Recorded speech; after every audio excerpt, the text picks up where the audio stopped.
Salam sejahtera Bapak Ibu, perkenalkan nama saya Tommy, calon guru penggerak Angkatan 9 dari Kota Malang, Jawa Timur, berasal dari SMP Kristen Kelam Kudus Malang. Pada kesempatan kali ini, di video saya akan menjelaskan tentang infografis pemikiran filosofis Ki Hajar Dewantara, demonstrasi kontekstual.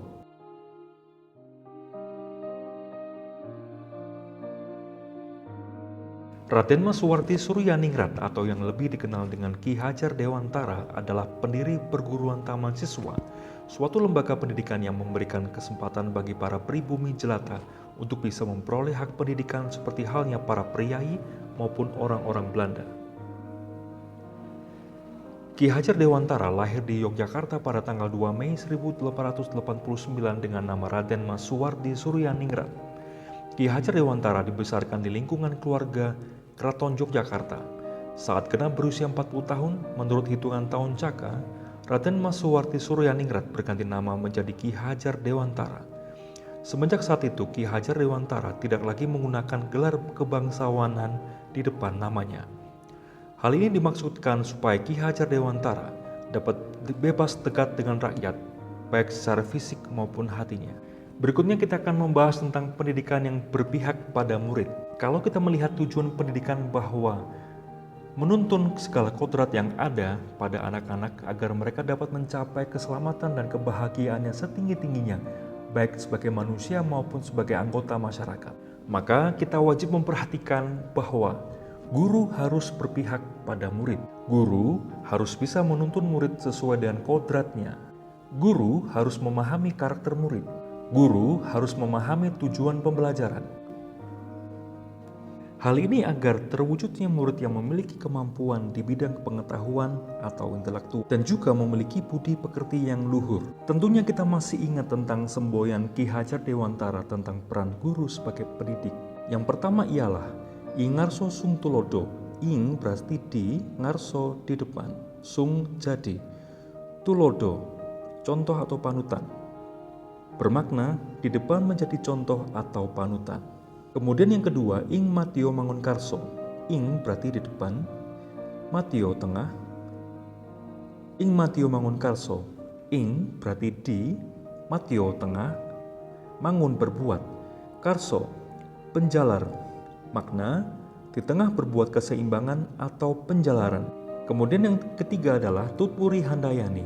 Tut berarti di, wuri berbuat atau mengelola, handayani dorongan, bermakna di belakang membuat dorongan atau mendorong. Ingarso sung tulodo dilihat dari asal katanya, maka ingarso sung tulodo itu berasal dari kata ingarso yang diartikan di depan, sung ingsun yang artinya saya, dan kata tulodo yang artinya tauladan. Dengan demikian, arti dari semboyan Ki Hajar Dewantara yang pertama ini adalah ketika menjadi pemimpin atau seorang guru harus dapat menjadi suri tauladan untuk semua orang yang ada di sekitarnya. Yang kedua, ing matio mangun karso.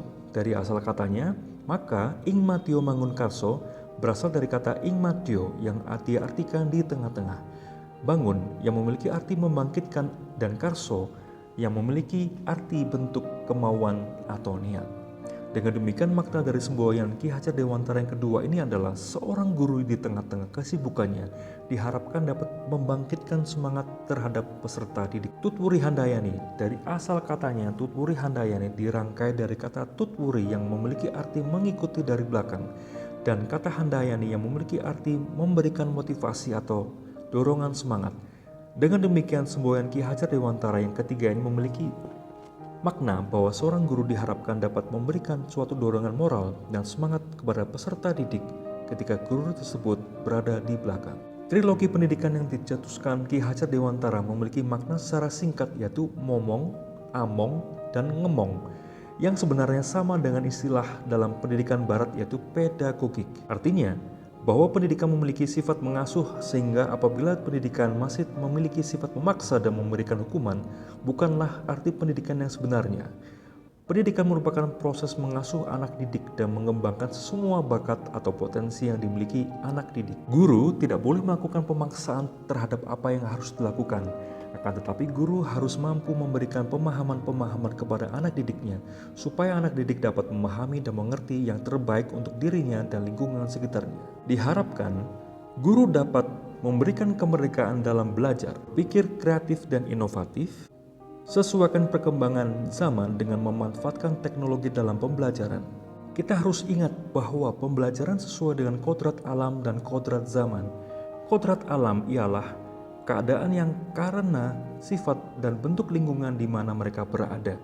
Menurut KHD, kodrat zaman ialah berbicara era yang dijalani anak, sehingga edukasi di masanya menekankan pada kemampuan peserta didik yang memiliki isi keterampilan sesuai zaman. Untuk dapat mewujudkan pendidikan yang berpihak pada murid tidaklah mudah. Terdapat tantangan yang harus dihadapi. Di antaranya, yang pertama masih rendahnya minat dan motivasi murid dalam mengikuti program-program yang disediakan oleh sekolah. Yang kedua, kemampuan guru yang masih belum menyeluruh dalam memahami pemikiran KHD, yaitu pendidikan yang berpihak pada murid. Sebagai solusinya adalah yang pertama, menggunakan model atau metode pembelajaran yang bervariatif agar murid lebih nyaman saat belajar di kelas. Yang kedua, guru mengikuti berbagai pelatihan atau seminar atau workshop untuk dapat mengembangkan keterampilan dan menguatkan pemahaman tentang pendidikan yang berpihak pada murid. Dan yang ketiga, guru tidak boleh bosan dalam memberikan contoh teladan yang baik kepada murid-muridnya.